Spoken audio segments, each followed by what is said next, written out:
Live from SABC headquarters in Auckland Park, Johannesburg. Welcome to this Thursday edition of the Watchdog. My name is Vuyo Mvoko, and on the show tonight, I'm willing, prepared, and able to subject myself to all manner of investigations. Phala and Eskom, thorns on the side of President Cyril Ramaphosa as he faced a barrage of questions from members of parliament on the two issues.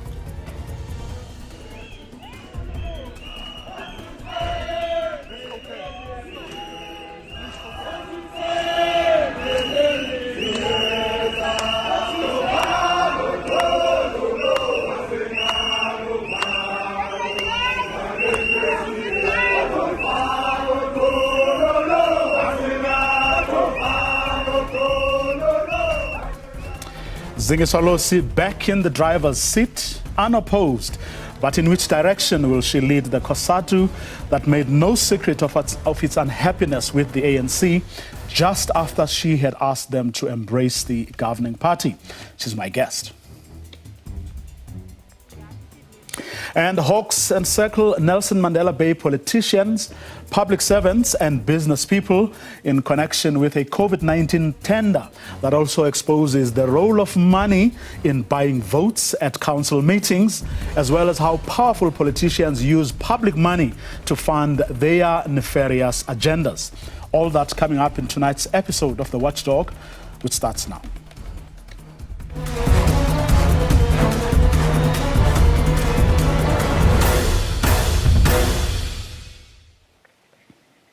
It's not my fault that a docket wasn't opened. Well, so says President Cyril Ramaphosa. Ask the police why they didn't open a case on the Phala matter. His response today in Parliament as opposition parliamentarians demanded answers on the ongoing sagas. There was a theft at the farm, and I reported that to a general of the South African police, who later informed me that he's also reported it to another general of the South African police. That matter, obviously, is under processing within the police service. They are dealing with it. I deny that there was any form of money laundering.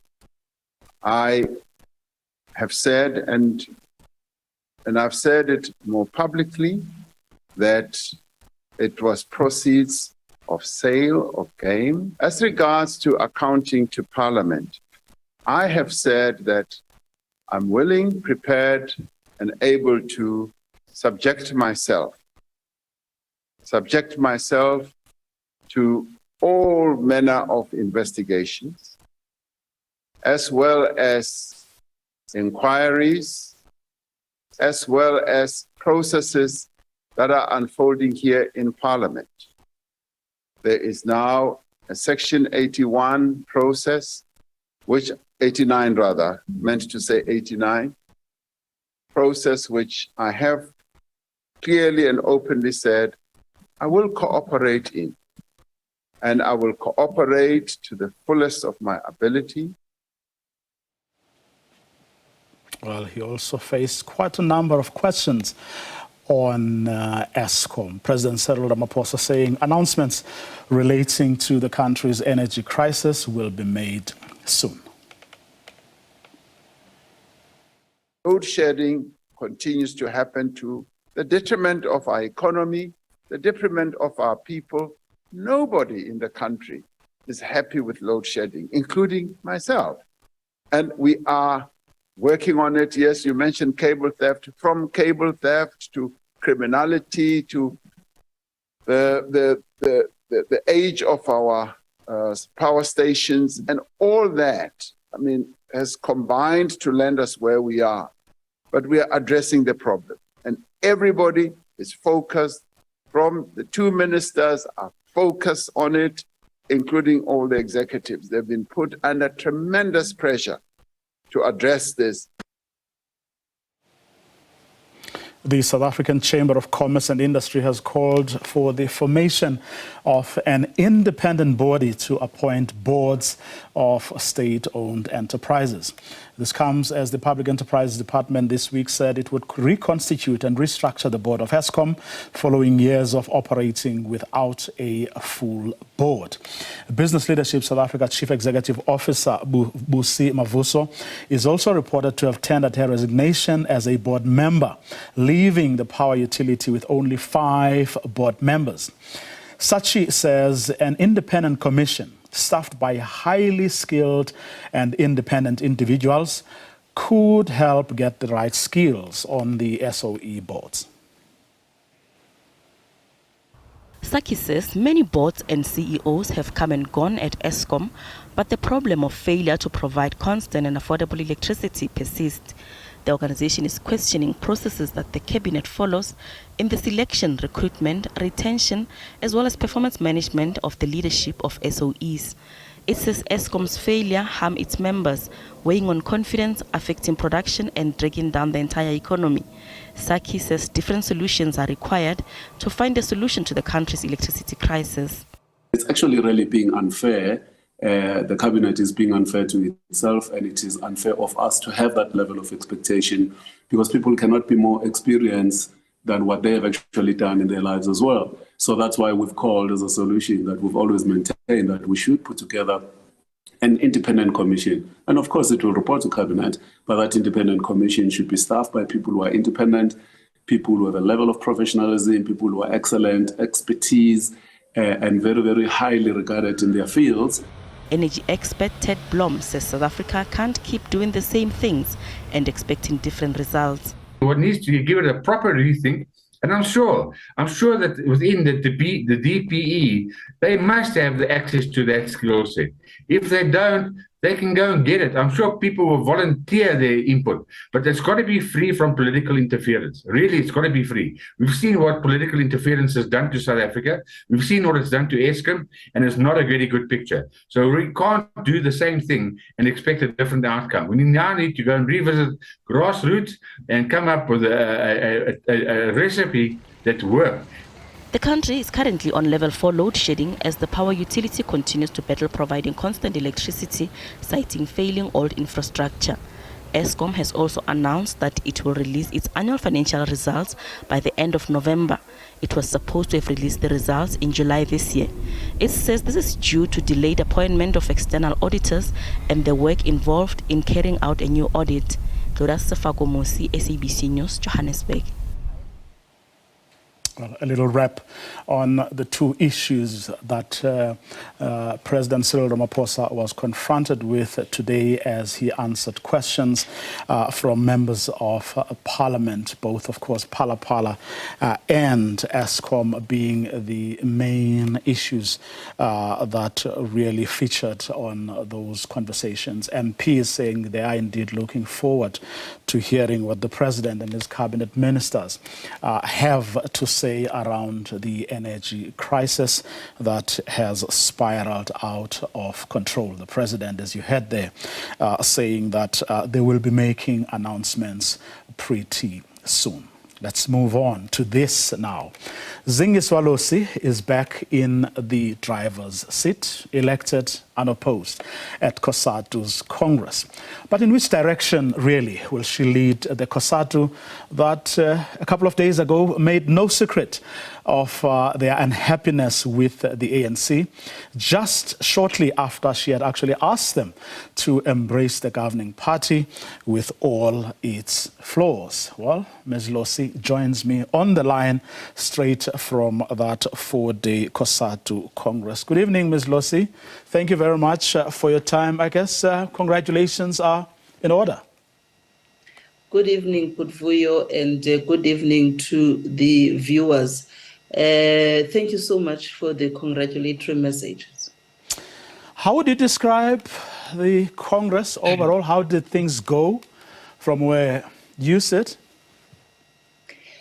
The Congress went very well. Of course, you would have seen on the first day where we were expecting the ANC to deliver a message of support. as a tradition, and workers refused to allow the national chairperson of the ANC to deliver that message because of the realities that are faced by workers on the floor, at the workplaces, and also the ANC in government being the employer, and also the genuine frustrations that workers are confronted with. And those issues are not issues that have never been raised with the African National Congress. But also beyond that particular day on Monday, the Congress progressed and spoke about issues that are confronting workers, but also politically, where are we supposed to be headed to? Which also had us to vote on a motion on speaking on the issue of the South African Communist Party contesting elections in the 2024 general elections as an alternative to ourselves as workers under the leadership of Cosatu, as opposed to us campaigning for the African National Congress. The matter, you say, had to be taken to a vote. Excuse me. Yes, indeed. But the difference was not much, Budvuyo. Overall, the Congress had agreed that we need an alternative. Remember, this discussion, I must remind ourselves that it is emanating from the 13th National Congress resolution of Cosatu, where we had resolved in the 13th National Congress in 2018 that in the next local government elections, we are going to support the African National Congress at the electoral victory. But there were conditions. We said we will do so. But between 2018 and 2022, in the next Cosatu Congress, we want to see progress on the reconfiguration of the alliance.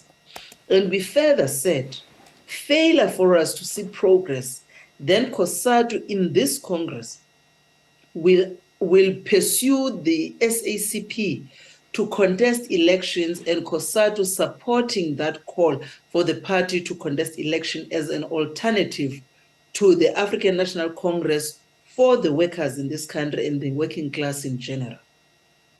So the two motions were not different from one another as a result, but I think Congress was agreeing. The only thing was, others said, let's take that resolve now, which was not in the proposed resolutions. It came as a result of discussion and debates as to when should Cosatu resolve on that matter. But the overall agreement amongst all affiliates, which is not disputed, is the importance of us convening a conference of the left and also a special national congress of the Federation by May 2023 to then look at the modalities of implementing that resolution after all affiliates would have consulted. So the reason why it had to go to a vote was because the proposed resolution, as it was coming to Congress, was what all affiliates could agree on. But when then we were at Congress, other affiliates amended that resolution and said, we want to resolve in this Congress that the party must indeed, as a resolution, to contest elections in 2024, and then we can then convene the conference of the left and convene the Special National Congress of Cosatu just to look into modalities. So we went to that vote, but when we adjourned the Congress today, as I closed the Congress, we were only receiving, after we've closed the Congress, the outcomes of that vote, which the Congress had agreed that should we close the conference of the 4 days today, having not received that and it being tabled at Congress, the Central Executive Committee of the Federation in November must then look into all the outstanding resolutions, including into the adopted declaration to further work it out. But whatever that is the outcome of those results will be the resolve for Cosatu in this Congress. Does that not mean then I'm listening to you going through like the sequence of events. I mean, from day one to now day 4. Does that not mean that perhaps as the leadership of Cosatu, you went into this Congress blind, not fully appreciating your members' sentiments? While you're thinking about, what your answer is to that, I'm going to play a clip from your speech when you opened the Congress.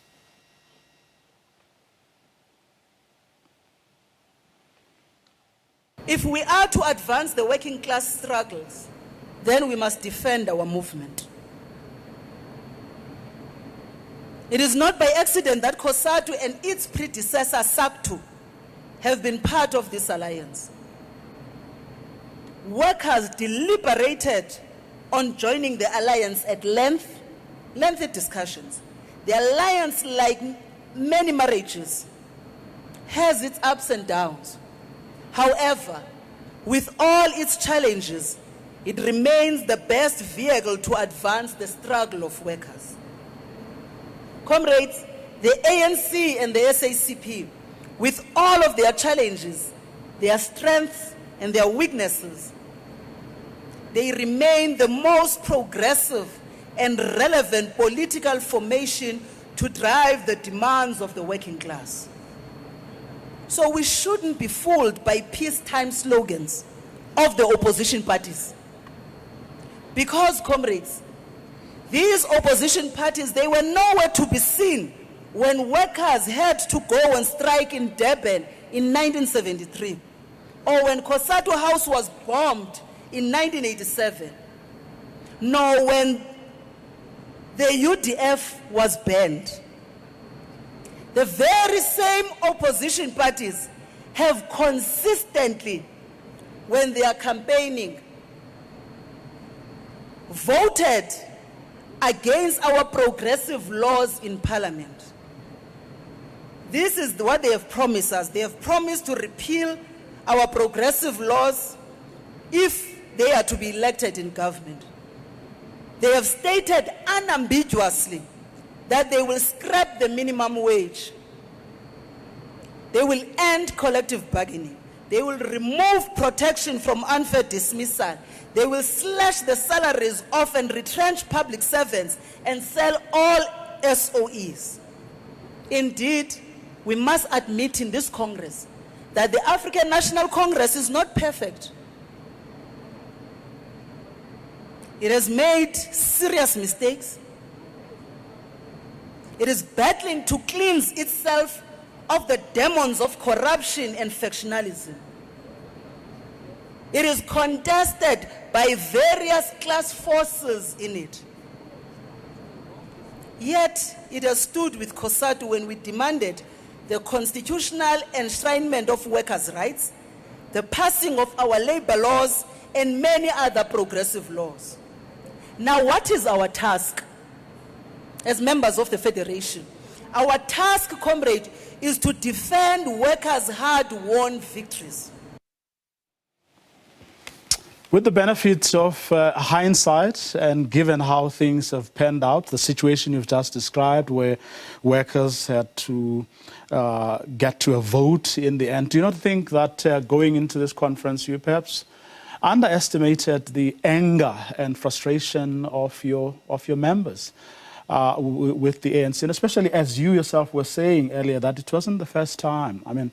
The issues that you've been raising these issues with the ANC for the longest time.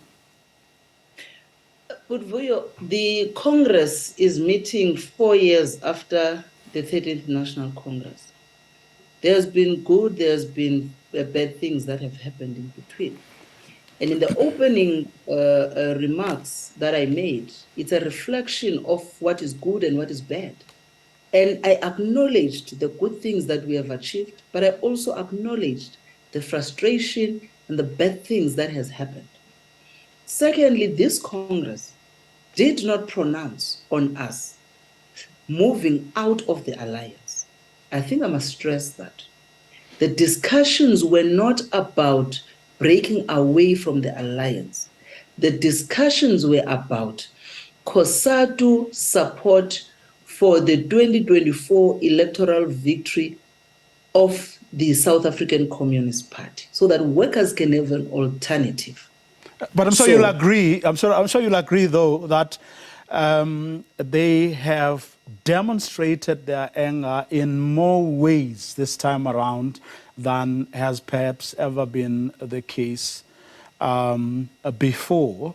In other words, they are raising these issues quite sharply, quite very forcefully. I mean, take a look at just that scene that saw Gwede Mantashe, or that prevented effectively Gwede Mantashe from addressing the Congress on behalf of the ANC.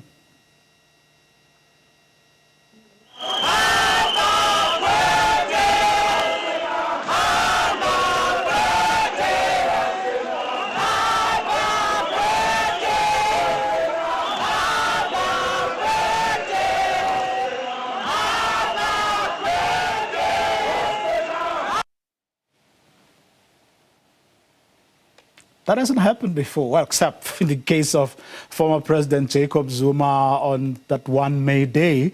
But this one, it was clear that it was targeted not only at him, you know, but at the ANC, something that has really happened before. It happened in the May Day rally in Rustenburg. You would remember, Budvuyo. Yes. Yes, it did. And it happened on the first day of this Congress. Well, before you proceed, let me say something about that.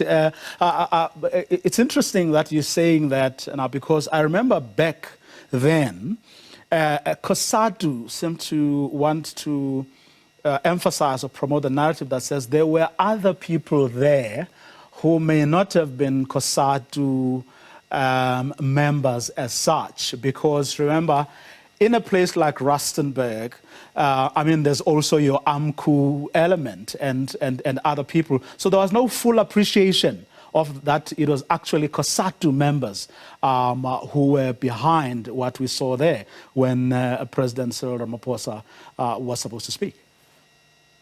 No, but in Rustenburg, it was very clear I was there. It was very clear that it was Cosatu members. They came with the buses. They were wearing our regalia. We know some of them. They're coming from our unions. They were frustrated. And when I responded as the person that was there on what has happened, I fully expressed that it is no surprise that what has transpired. And I even said workers have every right to express themselves during that particular event, because it is an opportunity for all of us to begin to appreciate how they are feeling about everything else that is happening with them and around them. So when we come to the Congress of the Federation, workers that are delegates to this Congress express themselves about the frustrations, and they're correct to do so, Budvuyo. Look, you have municipal workers who have had to take vouchers at the end of the month as a form of a salary for them to get to go home and feed their families. You have public servants whom their 2018 Resolution 1, that government got into, the last leg was not implemented. You have private sector workers whom, as a result of government reneging from a signed agreement, employers use that as a way of saying, if government can do it, so we can, in undermining collective bargaining. And you had workers in the private sector who became victims as a result of employers looking into what government has done to the public sector. And a number of issues, the issues of load shedding, that has a direct impact, Budvuyo, on the jobs in our country, and also the impact that it has to the lives and livelihood of South Africans. And so workers, and I must say this, that anger is an anger that has been brewing because When workers have sent us to speak to the leadership of the ANC and we request meetings with the leadership of the ANC, times those meetings don't take place. If they do take place, those issues are prolonged, never taken into, seriously, that there are issues that are urgent. And then, of course, as you said, the utterances that would come from the leadership of the ANC, that seems to be dismissive of the real issues that workers are confronted with. So when workers go to the National Congress, they go there to reflect, as they do when they go to the May Day, to reflect on the past 4 years and what has happened, what have been the gains, and they appreciate those. But what are the frustrations? And where the frustrations are, they then express that frustration through a number of things. And we are hopeful and we're hoping that the message that workers have delivered in this Congress is resonating with the leadership of the ANC. Well, let's hear what the ANC chairperson had to say after that incident we saw earlier, his take on it. If they were rejecting the ANC, they would first not invite us here. Okay, we're invited here. That is not rejection. If they want to disrupt the speech of the ANC, that's a different matter. It's a statement they're making, and we must listen to that statement. Do you agree with his take? He's correct to say we invited the ANC to come to our Congress to give a message of support. Indeed, he is correct, 100% there. Because that Congress is a Congress convened by the Central Executive Committee, but it's a Congress of affiliates with delegates. And workers, things are not stagnant. From the day that Cosatu was preparing for its Congress and inviting guests to come and speak and alliance partners, things were not standing still to where we are. Workers, you would remember that Popru, for an example, went to a march in Pretoria on the same issues that public sector are confronted with the 3% that is given when they're demanding 10%, and on all number of issues in terms of the danger allowance that is not paid, the plight of public servants. And things were not standing still between the day that the CEC took a decision and the Congress being convened. And workers who are delegates to this Congress expressed themselves on the realities that they are confronted with on a day-to-day. So yes, the chair is correct that we invited the ANC to come to our Congress to give a message of support. Now, workers have expressed themselves in a manner that they did because in between we are engaging with the ANC as a political party that is in government, as an employer, but at the same time we're engaging the ANC as a political party that we're in alliance with. And when we're unable to find one another just on the current negotiations, and yet there are standing negotiation agreements that collective agreements that were reached and were reneged upon, you are bound to have workers reacted the way they did. Just to very briefly conclude on your relationship with the ANC and everything that comes with that. Some of the analysts believe that when if people like you who enjoy close proximity than others in relation to the ANC and its leadership. I mean, you serve in the National Executive Committee. That then clouds your issues. In other words, you are unable to take things where they should be taken precisely because you enjoy that level of proximity. Niluma nivutela, because you can't rock the boat. You can't really do what you're expected to do. Your quick comment on that? But I've heard this. People always, I would see comments that they make on social media and say you can't trust her because she's in the NEC. But I'm a member of the ANC in good standing by my right. I joined the ANC long before I became even a member of a trade union. Now, I'm elected in the NEC position as a member of the ANC, but also supported by Cosatu. My name, personally, was on the list to Parliament.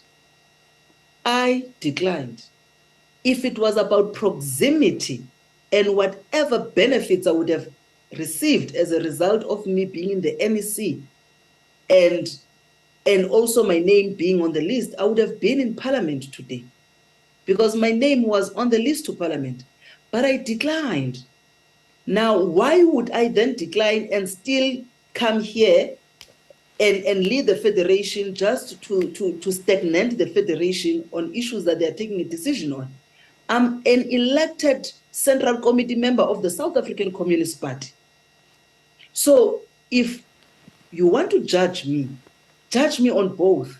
Judge me on being the CEC member of Cosatu and being the NEC member of the ANC, elected in all congresses and being a Central Committee member of the party. I take decisions. Actually, I don't even take decisions in the federation.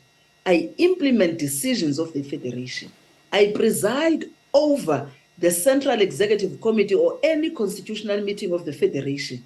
It is affiliates of the federation that then gets to implement the decisions of the federation that have been taken. Now, Cosatu leadership has no voting right in any decisions of the federation. We do not vote, we do not second motions.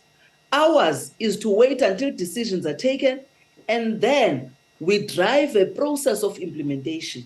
But where that implementation is going to take place, it is with affiliates. Now, we have, where Cosatu is mandated to go and make interventions, it at the level of NEDLEC, in the alliance and in Parliament. Look at the work that the national office bearers of Cosatu with the leadership of the CEC as a federation has been able to make intervention on policy and the benefits that has attained not only to members of the federation, but to the working class as a whole.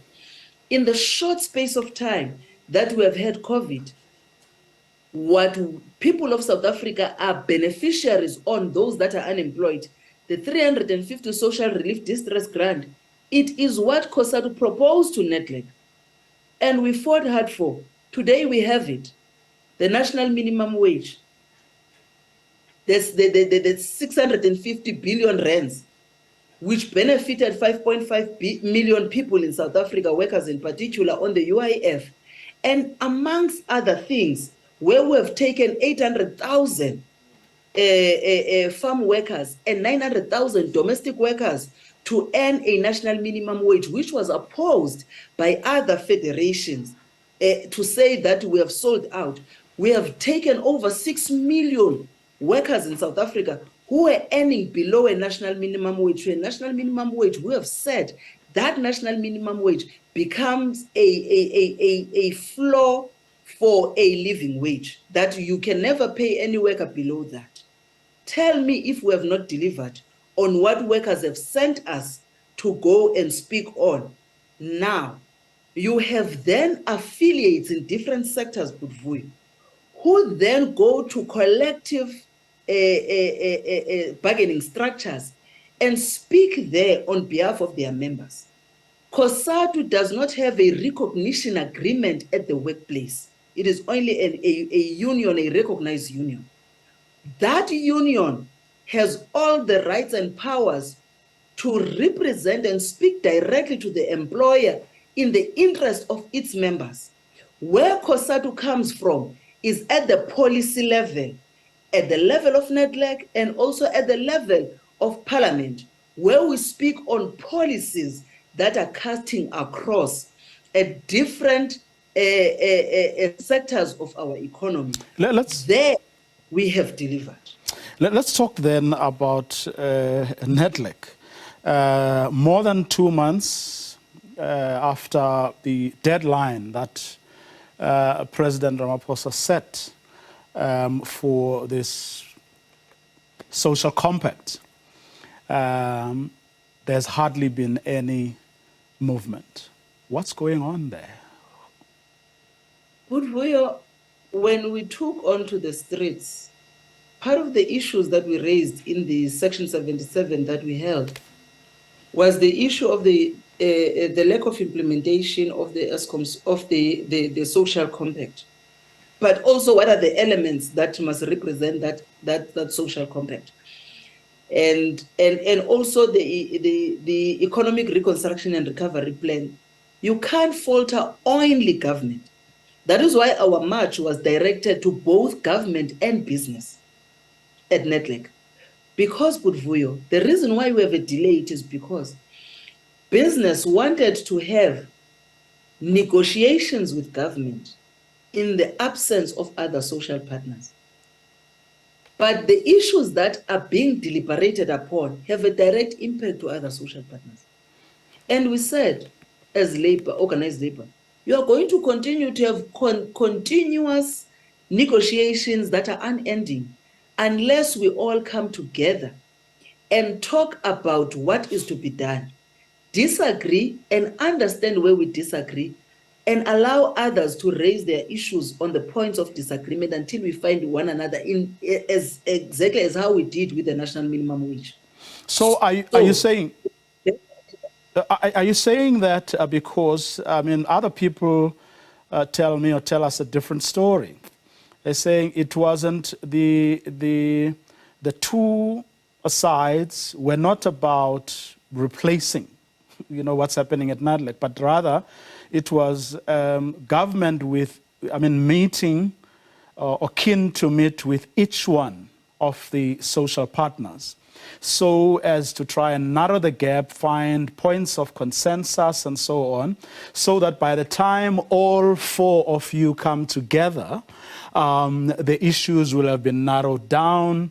Everyone would have a sense of where they agree and where they differ, and that would speed things up a bit. And perhaps some of you were overly sensitive and you jumped the gun. Are you saying that's completely untrue? Where I am, what I understand is that as organized labor, we have been calling for all of us to come into one meeting and talk about these issues, just like we did with all other issues that we've been discussing at Netlek. And the report that we got was that the business sector wanted to have a meeting with government and speak about these issues. And this has been our frustration, that you can't have separate meetings, with government and business and government and labor and government and civil society constituency, because this is going to prolong and we'll never be able to deliver on anything. And we said, can we have one meeting where we can be able to speak about these issues? Because whatever that government and business may think they are agreeing on has a direct impact to the other social partner. And because how are you going to narrow these issues down if we are sitting at different tables? Because government is not our spokesperson. We can speak for ourselves. Unless then, Budvuyo, government is saying this to one and to the other, and government is saying this to another social partner.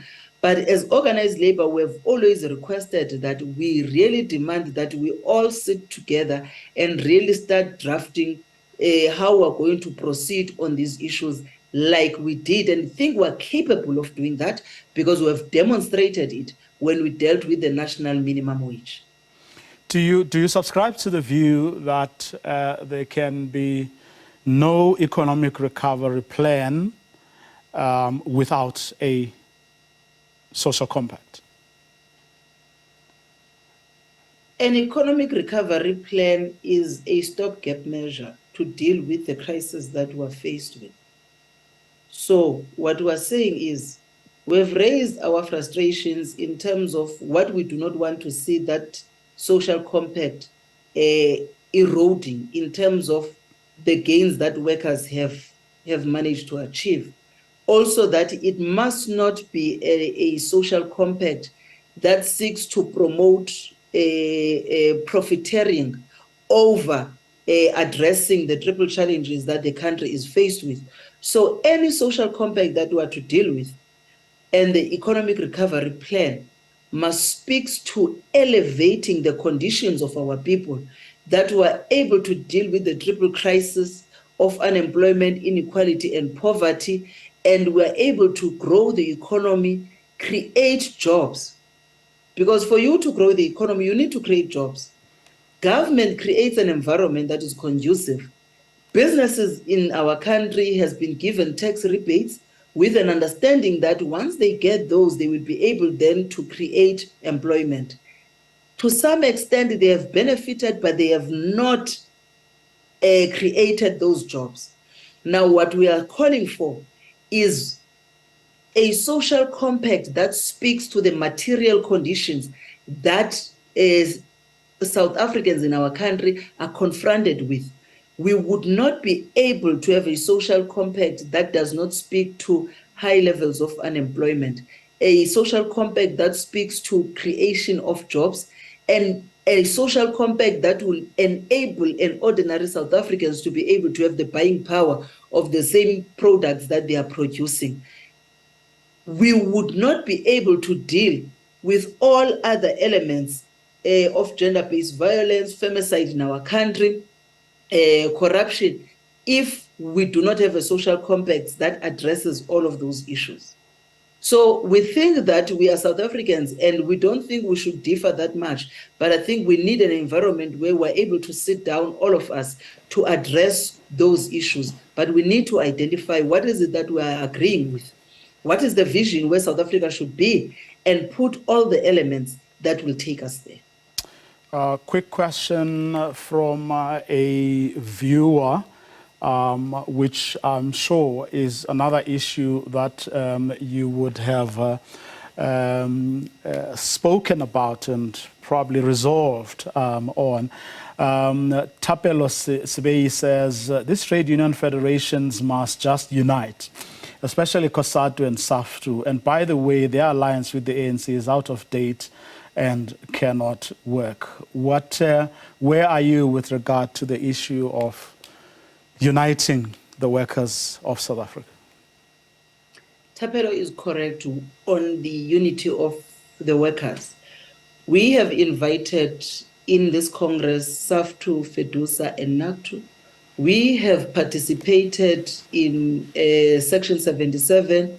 We have participated in a number of marches that we have held, and we do send each other invitations for us to participate in each other's programs. So we are building those relations. We were also invited to a SAFTU Congress.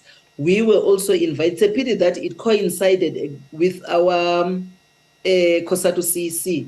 We were invited on a FEDUSA Congress. We attended it. We spoke there. We gave a message of support. We work very well together. And until, as Tapelo puts it, that as workers in our country, we begin to understand that unity of ourselves is what is the most important thing to take us forward.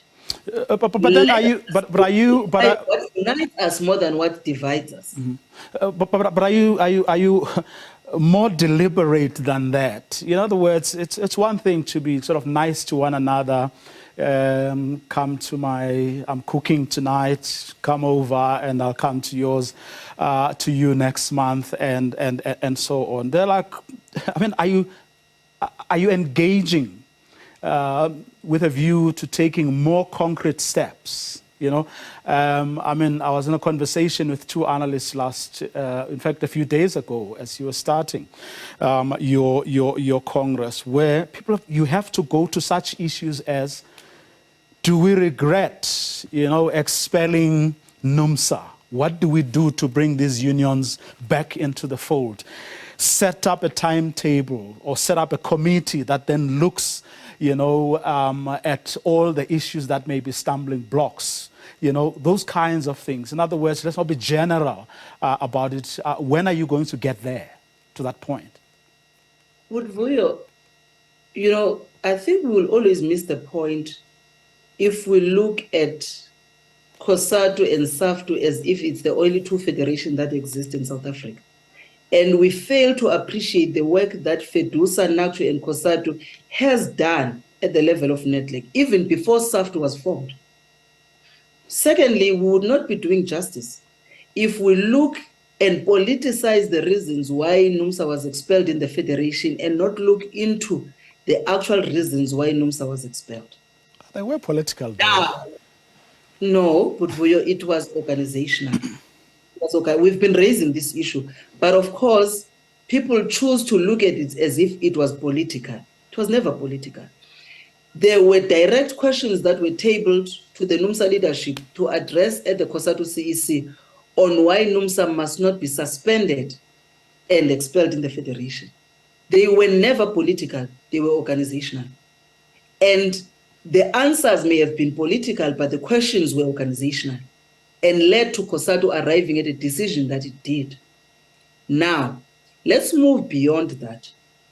If we're going to look at the unity of workers in terms of the federations and not look at the practical work that unions are doing at the workplace, we're going also to be shortchanging ourselves. In the Congress, when I opened it, I also spoke about the work that unions are doing across federations, unions in the sectors that they are operating. I highlighted the work that NUMSA, AMCU, NUM, SATAU, and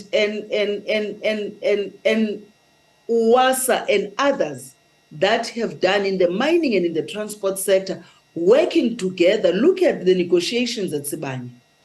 Those unions that were negotiating together, Budvuyo, were not from the same federation. Agree.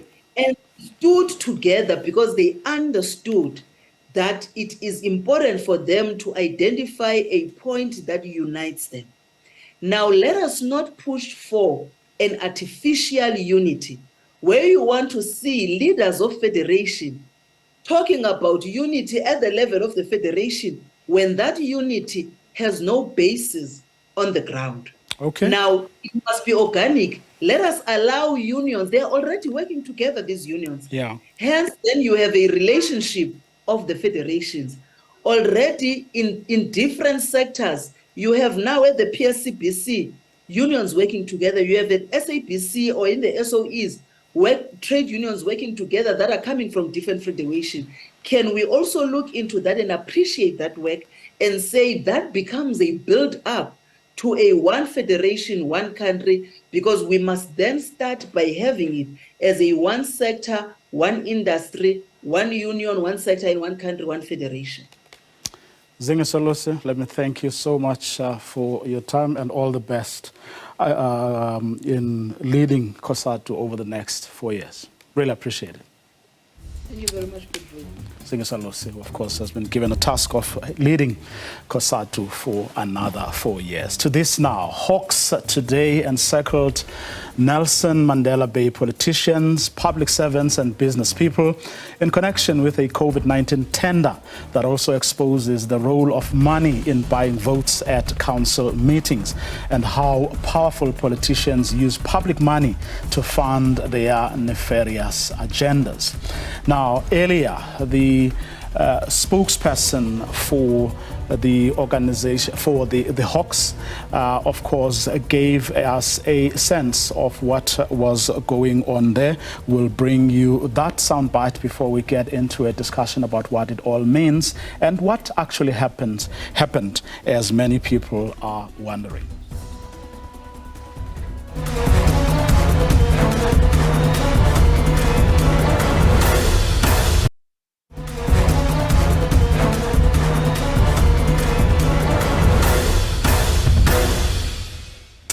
A very senior official of the Nelson Mandela Bay municipality, a very senior official of the ANC in the region, 3 former DA councillors, 2 local business people. The 8 kept the Hawks in the Eastern Cape busy today. They stand accused of fraud, money laundering and contravention of the Municipal Finance Management Act. Some were taken by surprise in their homes, while others handed themselves over at Humwood Police Station. The charges pertain to a tender that was irregularly awarded in the year 2020. The municipality decided to award a tender for the building of toilets to the amount of 24.6 million rands. The complaint that was lodged was that the awarding of the tender was irregular. In other words, it didn't follow the necessary supply chain management procedures. Well, like many of us, you may wonder what a senior ANC official, senior municipal official, DA councillors, business people were doing together. All of us were just as intrigued when this story broke. But from conversations with various people, here's what we've been able to put together for now to help you understand what may have happened. Well, apparently there was this toilet tender. Some toilets were to be sourced during the COVID-19 pandemic to accommodate people who were homeless, so as to arrest the spread of the disease. So the service provider was then sourced. The municipality then authorized the tender. All of this was done very quickly, as with everything else that happened at the time. When then work was done, we are told that, this is an unconfirmed report, but some of it was not completed. But of course, the service provider then billed for what they had done. And once they bill, they then get paid, and they did get paid. After that, the service provider then paid a subcontractor. And I think from what the Hawks said earlier, it wasn't clear. And this subcontractor was actually not declared. And there was a lot of suspicion around this subcontractor. But the subcontractor was paid nevertheless. And after the service provider was paid, the subcontractor was paid, the subcontractor then passed on some of the money to an ANC official. The ANC official then passed on some of it to DA councillors. And these are DA councillors who allegedly or apparently were the ones who actually voted against what their party had instructed them to do. And that's how former Nelson Mandela Bay Mayor Athol Trollip was then ousted. Hopefully, you get the picture. But with me from Gqeberha is Nelson Mandela University-based political analyst, Dr. Ntsikelelo Breakfast. Dr. Breakfast, good evening. Thanks very much for your time. This again reminds us of quite a number of things. The least among them is how money these days is being used to literally buy votes, because this would never have happened if those DA councillors, didn't go against their very party, their party position. Apparently because, as it is emerging, or as the allegation now goes, they were incentivized. But throughout history, politics has always been controlled by the economy. And the economy in this regard refers to money, because money is a form of power. On the other hand, the state machinery has always been used as a center of accumulation to amass wealth in pursuit of personal accumulation in order to have upward social mobility. And this behavior has become worse of late in the light of coalition formations, whereby you have people being co-opted into bureaucratic positions, and they are normally made to conform or normally, assimilated into a broader agenda of accumulation.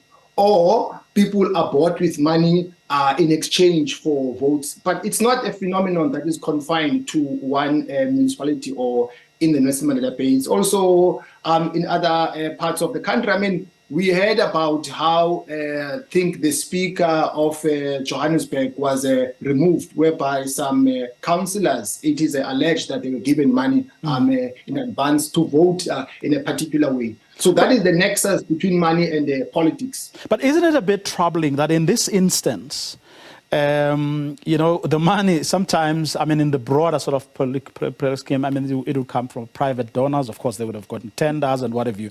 But this one is taken directly, from public money. In other words, the tender is inflated, allegedly, and then out of those proceeds, it then gets dispersed. In other words, the political players are using public funding directly, to fund their little agendas.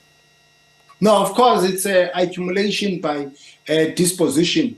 But you see, Putvuyo, in order for us to capture the imagination of politicians, we need to understand their psychology. My view is that the first thing that comes to the mind of a politician is power. Politicians, they like power. Maybe that is not bad. Because how do you reduce your ideas into practice if you don't have power? So you have to have power. But the problem with our politicians is that they want power in pursuit of personal gratification, as opposed to using power to promote development for the majority. Now, people want to have proximity to power so that they have access to economic resources in order to live a good life. You know what I mean? Lastly, Doc, do you think, this will begin to break, given the players that have been mentioned here? I'm not sure if charges have already been, they have been charged yet. Do you think it's going to, this particular episode will begin to explain a lot of things that hitherto have not been explained, given the personalities that are involved? I think this makes the electorate or the public to understand what normally happens behind closed doors. Why political elite join forces, why people don't carry the mandate of their own political parties, why people betray their own political parties. In the domain of politics, there's no freebies. He who pays the piper calls the tune. So if you get money, you are expected to do according to what the money was received for. Dr. Breakfast, let me thank you for your time. As I was saying, the details are still sketchy at the moment, and we can't even mention names because of a lot of uncertainties, but it's an interesting story. Nevertheless, thank you so much for your time. And that's our show for tonight. Do join us again on Monday.